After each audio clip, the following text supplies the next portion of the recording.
Hello അസ്സലാമു അലൈക്കും. എല്ലാവർക്കും റിച്ചൂസ് വ്ലോഗിലേക്ക് സ്വാഗതം. ഞാൻ ഉണ്ടാക്കുന്നത് ഒരു നാടൻ ഉണ്ണിയപ്പമാണ്. ഹലോ അസ്സലാമു അലൈക്കും. ഞാനത് രാവിലെ കുതിർക്കാൻ വെച്ച പച്ചരി ആയിരുന്നു. നമുക്കിത് വെച്ചിട്ടൊരു നാടൻ ഈവനിങ് സ്നാക്സ് ഉണ്ടാക്കിയാലോ.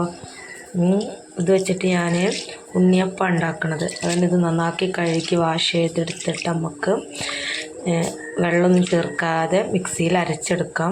അതിലേക്ക് ശർക്കര പാനി ഒഴിച്ച് നമുക്ക് നല്ലൊരു ഉണ്ണിയപ്പം ഉണ്ടാക്കി നോക്കാം.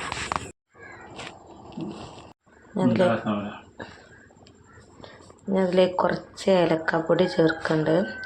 അതുപോലെ ഇതിലേക്ക് ശർക്കര പാനി ഒഴിക്കണം. മധുരം ബാലൻസ് ചെയ്യാൻ കുറച്ച് ഉപ്പും ചേർത്തിട്ട് നന്നായി ഇളക്കി വെക്കാം.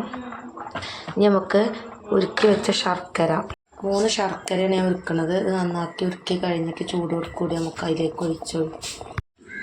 അങ്ങനെ നമ്മൾ ഉപ്പ് ഏലക്കാപ്പൊടി ഒക്കെ ഇട്ട് വെച്ചതിലെ മാവുക്ക് അരി അരച്ച മാവുക്ക് ശർക്കര ചൂടോടുക്കെ ഒഴിച്ച് കൊടുത്തു. ഇത് നന്നായിട്ട് ഇളക്കിയെടുക്കണം.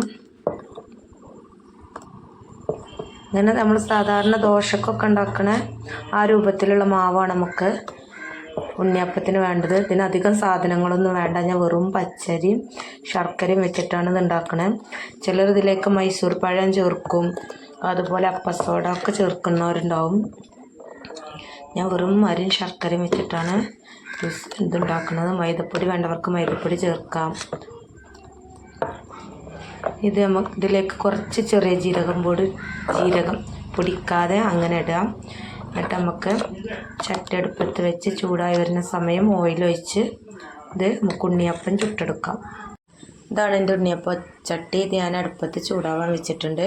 ഇത് നന്നായി ചൂടായി വരുന്ന സമയം നമുക്ക് അതിലേക്ക് ഓയിലൊഴിക്കാം. ഓയിൽ ചൂടായി വരുമ്പോൾ നമുക്ക് ഓരോ കയ്യിൽ മാവെടുത്ത് ഇതിലേക്ക് ഒഴിച്ച് ചുട്ടെടുക്കാം. തേങ്ങാക്കൊത്തൊക്കെ ഇടേണ്ടവർക്ക് തേങ്ങാക്കൊത്തൊക്കെ ഇടാൻ ഞാൻ ഒന്നും യൂസ് ചെയ്യുന്നില്ല. എൻ്റെ കയ്യിലുള്ള ശർക്കരയും അരിയും വെച്ചിട്ട് മാത്രമാണ് ഞാൻ അത് ഉണ്ടാക്കുന്നത്.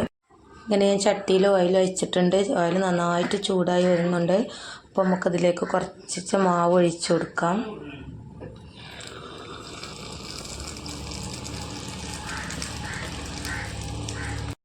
എൻ്റെ ഉണ്ണിയപ്പം ഇങ്ങനെ വെന്തുകൊണ്ടിരിക്കുന്നുണ്ട്. ഇത് അടച്ചു വെച്ചാണ്ട് വേവിക്കുക, അല്ലാതെയും വേവിക്കുക. അടക്കണം എന്നൊന്നുമില്ല.